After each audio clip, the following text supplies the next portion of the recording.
Dans un monde où les apparences façonnent la réalité, comment pouvons-nous vraiment connaître l'âme d'un autre être humain? Sculpture mentale explore les profondeurs invisibles de la psychologie humaine, mettant en lumière les mécanismes sous-jacents qui nous façonnent et nous définissent. À travers les 18 vérités psychologiques de Nietzsche, nous plongeons dans l'art de percevoir instantanément les intentions et les vérités cachées derrière les masques que chacun porte. Car lire une personne ne se résume pas à observer ses gestes, mais à comprendre la lutte intérieure, les désirs refoulés et les pensées secrètes qui animent son être. Dans cette exploration, la quête n'est pas de connaître pour juger, mais de comprendre pour se libérer des illusions du monde. La solitude de l'observateur. L'homme vit dans un univers habité de masques et de dissimulation, et pourtant, il se fait illusion de connaître son prochain. Combien parmi nous ont véritablement regardé une autre âme, sans être distraits par ce qu'ils attendent de cette rencontre? Qui parmi nous a observé sans jugement, sans projet, simplement pour comprendre l'autre dans son état le plus pur? En vérité, ce monde que nous voyons est rempli d'images superficielles, des illusions portées par des peurs et des désirs inavoués. Et pourtant, qui parmi nous peut prétendre lire l'âme d'un autre, loin de ses apparences? Nietzsche nous invite à cette confrontation brutale avec l'autre, à nous regarder dans le miroir sans phare. L'homme est quelque chose qui doit être dépassé, écrit-il. Par cette phrase, il nous engage à ne pas nous contenter de l'image déformée que l'on nous présente.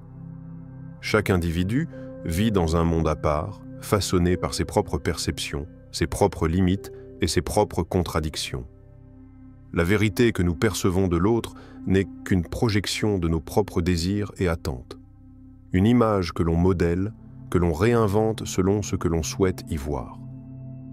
Nous sommes tous pris dans ce cercle vicieux où nous ne rencontrons que des reflets, jamais la vérité nue. Derrière ces masques, derrière les sourires et les gestes calibrés, il y a une vie secrète, un monde caché, des émotions enfouies. Mais quel est le prix pour accéder à cette vérité, pour se libérer de la surface et toucher l'essence de l'autre? Le prix, c'est la douleur de la lucidité. Car quand nous voyons l'autre sans ses artifices, nous voyons aussi nos propres faiblesses, nos propres désirs inavoués, nos propres failles. Le regard véritable, celui qui va au-delà du visible, fait naître en nous une forme de vertige. Il n'est pas simplement une compréhension intellectuelle, mais une résonance émotionnelle. La vérité brute est un choc pour l'âme, car elle bouleverse tout ce que l'on croit savoir. À chaque fois que nous regardons quelqu'un, nous rencontrons, en réalité, notre propre reflet. Et c'est ce regard-là qui ne cherche pas à dominer, mais à comprendre, qui dénoue les mystères. Nietzsche, avec sa pensée radicale, ne nous pousse pas simplement à voir l'autre, mais à comprendre la profondeur de ce regard. Ce regard n'est ni complaisant ni compatissant. Il est avéré, précis, comme celui d'un observateur solitaire, détaché des émotions superficielles. Ce regard ne se contente pas de scruter, il interroge, il cherche à démasquer. Car, en réalité, ce qui se cache derrière chaque interaction est une quête silencieuse. La quête d'un sens plus profond, la quête d'une vérité plus grande que celle des simples gestes, des faux semblants. Si nous nous arrêtons à ce qui est apparent, nous demeurons dans l'illusion. Mais si nous nous aventurons dans les profondeurs de l'âme, nous sommes confrontés à un abîme, une réalité que nous avons trop souvent, préférant les apparences à l'essence. Et ce regard peut être lourd à porter. Il peut éveiller en nous des sentiments d'inconfort, de malaise, car il nous confronte non seulement aux autres, mais aussi à notre propre nature humaine, fragile et complexe. L'être humain, dans sa quête de vérité, se heurte à un autre obstacle, la peur. La peur de regarder ce qui ne peut être vu, la peur de comprendre ce qui ne veut pas être compris. La vérité est là, présente dans chaque rencontre, mais elle exige de nous une attention totale. Elle ne se laisse pas apprivoiser, la lucidité, cette capacité à voir sans détour, sans compromis, est une bénédiction et une malédiction en même temps. Car plus nous nous voyons clairement, plus nous devenons conscients de nos propres illusions. Question existentielle. Qui êtes-vous, vraiment, lorsque tout ce qui vous entoure est dénué de masque? Quand la lumière dévoile ce que vous préférez ne pas voir? La volonté de pouvoir est le miroir du désir. Dans les ténèbres de l'âme humaine réside une force fondamentale, une pulsion intérieure qui façonne chacun de nos actes, même les plus invisibles. Nietzsche, avec sa vision sans compromis, nous confronte à cette réalité. Ce qui ne me tue pas me rend plus fort. Mais, loin d'être une simple devise de résistance aux épreuves extérieures, cette phrase incarne l'expression de la volonté de puissance. Cette force qui pousse chaque être humain à s'imposer, à conquérir son environnement et finalement à se dominer lui-même. Il ne s'agit pas seulement de survivre aux obstacles externes, mais d'affirmer notre présence dans un monde qui nous paraît toujours plus étranger. Cette volonté, qui brûle en nous, devient notre moteur caché. Nous regardons les autres, non pas pour les connaître dans leur vérité, mais pour les percevoir à travers nos propres désirs refoulés. L'autre, dans cette optique, n'est pas un être à comprendre pour ce qu'il est, mais une projection de ce que nous n'avons pas encore atteint. L'autre devient une conquête, une tentative inconsciente de combler les vides que nous portons en nous. Le regard que nous posons sur lui n'est jamais totalement innocent. Nous cherchons à le dominer, à le manipuler, ou parfois même à le séduire, tout cela dans l'espoir de remplir un manque existentiel. La lutte pour la reconnaissance est une guerre silencieuse, menée sur tous les fronts, dans chaque interaction. Ce n'est pas un champ de bataille physique, mais une guerre des volontés, une collision de désirs. Chaque individu, dans cette guerre intérieure, cherche à imposer sa propre image sur le monde, à contrôler ce qui l'entoure. Mais comment, dans ce tourbillon de pouvoir, pouvons-nous véritablement comprendre l'autre? Lorsque nous sommes tous esclaves de nos propres volontés, comment pouvons-nous percer l'âme d'un autre, qui, tout comme nous, est pris dans cette danse de forces contradictoires? Le regard que nous portons sur les autres est filtré à travers un prisme déformé. C'est un regard que l'on ne pose pas en toute innocence, mais en étant déjà captif de nos désirs. Nous ne percevons l'autre que dans la mesure où il nous sert, qu'il renforce notre image de nous-mêmes ou qu'il reflète ce que nous avons peur de confronter. Ce désir implicite de soumettre l'autre à nos volontés rend toute interaction un peu plus toxique. Même l'affection, même l'amitié peuvent être teintées par cette recherche de pouvoir. Nous mesurons sans cesse la distance entre nous et l'autre à travers un système de domination qui ne se dit pas. L'homme qui désire réellement s'élever dans ce monde doit d'abord regarder sa propre faiblesse. L'homme qui veut être supérieur doit comprendre qu'il est déjà inférieur dans l'âme, disait Nietzsche. La reconnaissance de cette faiblesse n'est pas une défaite, mais une libération. C'est seulement en confrontant nos propres failles que nous pouvons commencer à voir l'autre pour ce qu'il est vraiment, et non à travers le filtre de nos attentes et de nos désirs. La véritable compréhension de l'autre, loin de toute projection narcissique, naît dans cette acceptation de notre propre vulnérabilité. Cette reconnaissance de notre faiblesse est une clé, un passage qui nous permet de percevoir une autre dimension des relations humaines. Là où nous avons l'habitude de rechercher la supériorité, nous devons apprendre à chercher la réciprocité. Mais alors, que se passe-t-il dans l'interaction entre deux individus? Chaque rencontre devient une danse silencieuse, un jeu d'écho, où nos faiblesses et nos forces se heurtent. Les mots échangés, les gestes, les silences, tout cela devient un miroir dans lequel nous projetons nos peurs, nos désirs et notre volonté de dominer. Mais paradoxalement, c'est dans la confrontation de ces deux mondes intérieurs, si opposés, que l'on découvre une part de l'autre que l'on n'avait pas soupçonnée. Ce n'est plus la lutte qui domine, mais la rencontre des âmes, chacune à la recherche d'un sens au-delà de cette danse de pouvoir. Question existentielle. Que percevez-vous dans le regard de l'autre? Est-ce un miroir de votre propre pouvoir ou un reflet de vos faiblesses? les masques de la civilisation. Dans ce monde moderne, où chaque détail est scruté et chaque mouvement observé, il n'est plus question de vivre librement. Nous sommes tous sculptés, formés et modelés par les attentes de la société. Chaque geste, chaque expression, chaque parole est devenue une performance. L'homme moderne n'est plus un être libre, il est une œuvre d'art finement élaborée, lisse et impeccable, mais souvent dénuée de toute substance. Nous sommes plongés dans un monde où la façade prime sur l'essence, où le masque est devenu la norme. Nietzsche, voyant dans cette civilisation un piège insidieux, soulignait qu'elle nous enferme dans une illusion permanente. Une illusion où la vérité se cache derrière des apparences fabriquées. Le monde moderne est une grande tromperie, disait-il. Cette tromperie réside dans notre manière de vivre, dans notre façon de jouer un rôle. L'homme moderne s'incarne dans un personnage, une fiction qu'il a appris à incarner avec soin. L'essence de l'être humain, celle qui réside dans l'intime, dans le caché, est oubliée. Nous ne lisons plus les autres tels qu'ils sont, mais à travers les filtres imposés par une société obsédée par les apparences et les performances.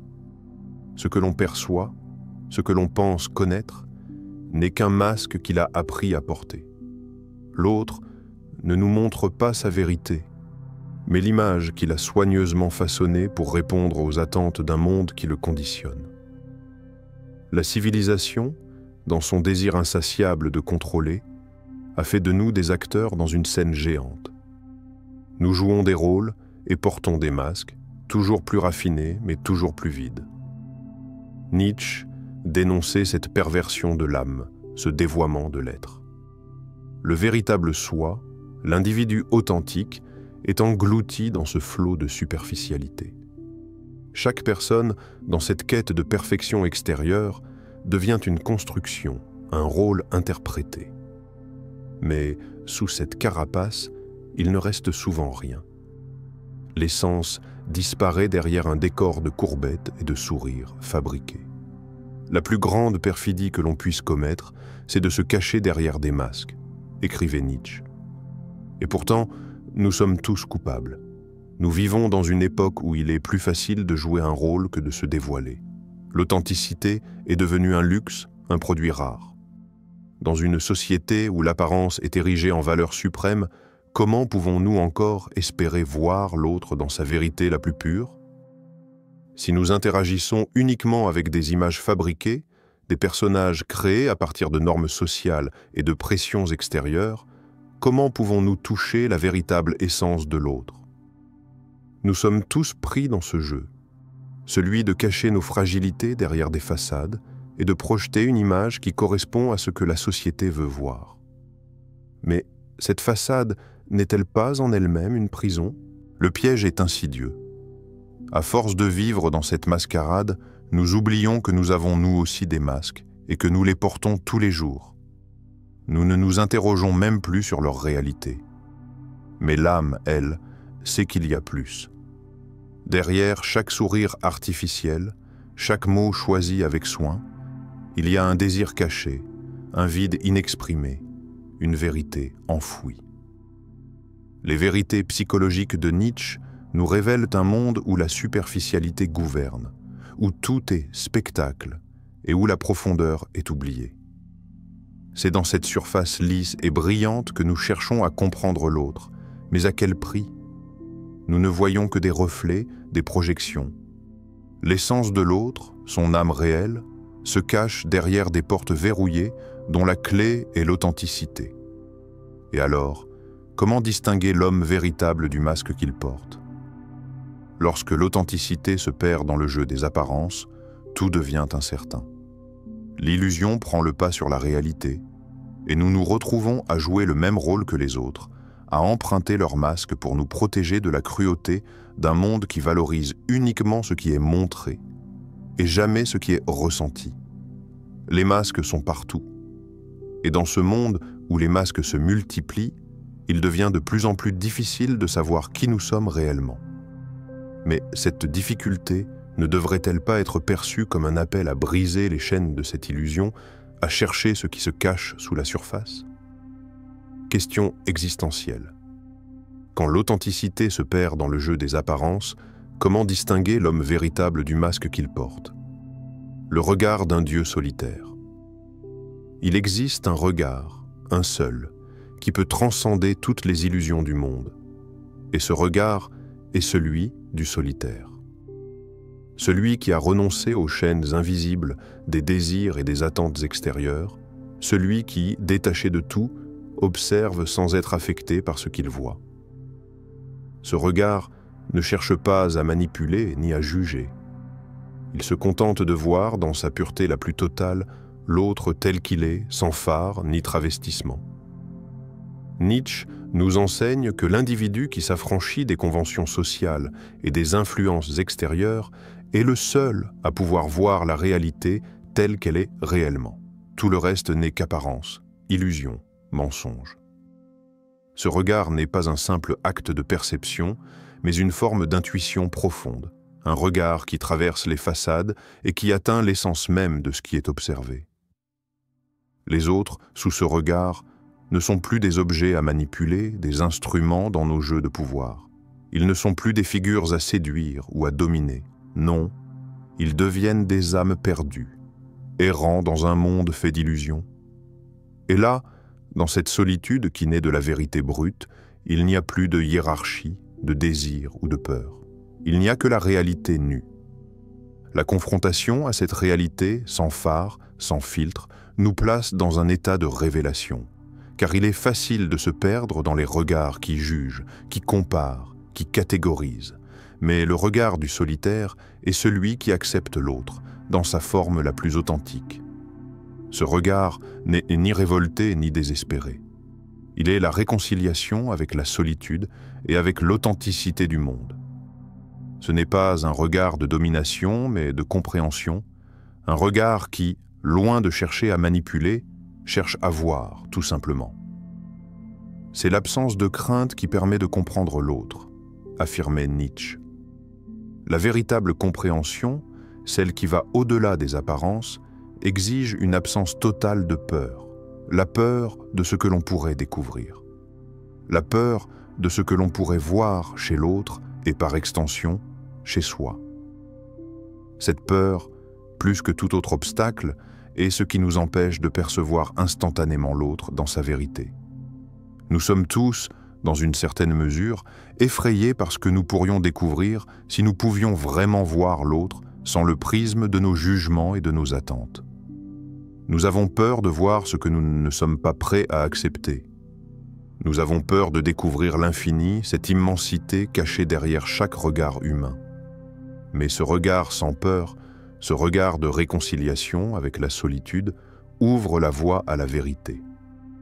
Car pour comprendre l'autre, il ne faut pas seulement voir au-delà des illusions qui les entourent, mais aussi être prêt à affronter ce qui se cache en nous-mêmes. La vérité est double. Elle réside dans l'autre, mais elle réside aussi dans notre propre conscience, dans nos propres ombres.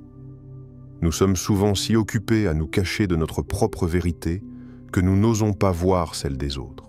Être prêt à voir la vérité sans crainte, c'est accepter la solitude qui découle de cette confrontation. Car, à partir du moment où nous regardons l'autre sans jugement, sans désir de manipulation, nous prenons une distance. Nous ne nous identifions plus à lui, ni à son image, ni à sa projection. Nous devenons spectateurs, témoins d'une réalité plus grande que nos petites vies égoïstes. La solitude qui en résulte est celle de celui qui a franchi la barrière des illusions. Cette solitude n'est pas une punition, mais un chemin vers la liberté. C'est une forme de silence intérieur, une paix profonde qui naît lorsque nous cessons de lutter contre ce qui est. Ce regard devient alors l'acte d'une liberté suprême. La liberté de voir le monde, les autres et soi-même, sans se laisser égarer par les voiles des illusions sociales et personnelles. Question existentielle, êtes-vous prêt à voir la vérité sans crainte? À accepter la solitude qui découle de la confrontation avec l'infini? L'éveil dans la révolte Nietzsche, dans son incitation à la révolte, nous invite à briser les chaînes des illusions imposées par le monde. Il ne s'agit pas d'une révolte bruyante, spectaculaire, mais d'un acte silencieux et intime, une rébellion contre ce que la société, la culture et la peur nous imposent comme vérité. Cette révolte ne se manifeste pas seulement dans des actes visibles ou des paroles militantes, mais dans chaque mouvement, chaque geste, chaque regard que nous portons sur le monde. Rejeter ce qui est donné, renoncer à la vérité apparente, c'est la première étape pour commencer à lire le monde pour ce qu'il est, sans les filtres de l'idéologie, sans les couches d'illusions que nous avons appris à accepter comme des certitudes. Chaque instant devient un choix. Le choix de voir, de percevoir, de comprendre, au-delà des façades qui nous sont présentées. Dans cette révolte intérieure, Nietzsche nous révèle les 18 vérités psychologiques, mais ces vérités ne sont pas des lois ou des règles imposées. Elles sont des révélations. Elles ne sont pas là pour nous indiquer un chemin tout tracé, mais pour nous confronter à la fragilité des certitudes humaines, à l'instabilité de nos pensées et à la lourdeur de nos désirs. Le monde que nous croyons connaître n'est qu'une projection de notre propre volonté, une illusion façonnée par nos peurs, nos faiblesses et nos désirs refoulés. En nous libérant des chaînes de ces illusions, nous découvrons que ce que nous voyons n'est qu'une ombre, une image déformée des souffrances et des attentes humaines. Nietzsche nous rappelle que l'homme qui se bat contre des monstres doit veiller à ne pas devenir lui-même un monstre. Dans cette lutte contre l'injustice, la domination ou la fausse réalité, il existe un danger fondamental, celui de devenir ce que l'on condamne. À force de se battre contre l'oppression, nous risquons de l'incarner. Dans cette lutte pour la vérité, il est crucial de ne pas perdre son essence, de ne pas se laisser submerger par la violence ou la haine. Chaque regard, chaque acte, chaque pensée porte en elle le danger de transformer l'âme. Celui qui lutte contre les fausses vérités peut, sans s'en rendre compte, adopter ces mêmes mensonges pour se justifier. Cette prise de conscience devient le pivot autour duquel tout change. La révolte, loin de détruire, devient le vecteur d'une libération radicale. Mais pour que cette libération se produise, il faut être prêt à regarder le monde avec des yeux nouveaux, prêt à voir au-delà des apparences et des illusions.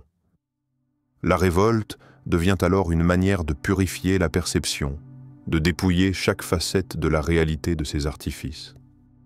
Quand le monde semble nous oppresser, quand les lourdes couches de mensonges et de fausses vérités nous étouffent, avons-nous la force nécessaire pour voir la réalité telle qu'elle est? Cette révolte n'est pas seulement extérieure, elle est d'abord intérieure, dans notre capacité à regarder le monde sans les lunettes des conventions sociales, sans les préjugés culturels et sans la peur qui nous empêche de voir la vérité dans toute sa nudité. Ce processus de révolte, silencieux et profond, devient l'acte d'un individu qui, en se libérant de la dictature des apparences, voit le monde non pas comme une scène où il doit jouer un rôle, mais comme un terrain d'investigation où il peut enfin découvrir la vérité pure. La véritable révolte commence par cette liberté intérieure, celle qui n'a plus peur d'affronter ce qui est, même si cela implique de voir la souffrance, la laideur et l'imperfection. Car dans cette vérité nue, loin des illusions, se trouve une libération profonde, une liberté qui ne dépend pas des événements extérieurs, mais de la perception intime de ce qui est. Question existentielle. Quand le monde semble nous oppresser, avons-nous la force de lire au-delà des apparences et de trouver la vérité dans la révolte? Au terme de ce voyage à travers les illusions et les vérités cachées, il est temps pour chacun de nous de poser un regard neuf sur le monde et sur soi-même. Sculpture mentale nous invite à dépasser les masques, à confronter nos désirs et nos peurs, et à percevoir la réalité telle qu'elle est, sans filtre ni artifice. Chaque étape de cette révolte intérieure est une invitation à s'affranchir des chaînes invisibles qui nous maintiennent captifs de nos illusions. À chaque instant, nous avons la possibilité de voir plus clair, de comprendre plus profondément et d'agir avec une conscience plus aiguisée. Maintenant, je vous invite à franchir le seuil de cette prise de conscience. Ne laissez pas ces réflexions se perdre dans l'indifférence. Engagez-vous dans cette quête de vérité, dans cette révolte silencieuse contre les mensonges du monde. Sculpture mentale est plus qu'une exploration intellectuelle. C'est un appel à l'action, un défi à voir au-delà des apparences et à transformer votre manière de percevoir la réalité. Abonnez-vous, engagez-vous et faites de cette révolte intérieure un chemin de libération personnelle. La vérité vous attend, il vous appartient de la découvrir.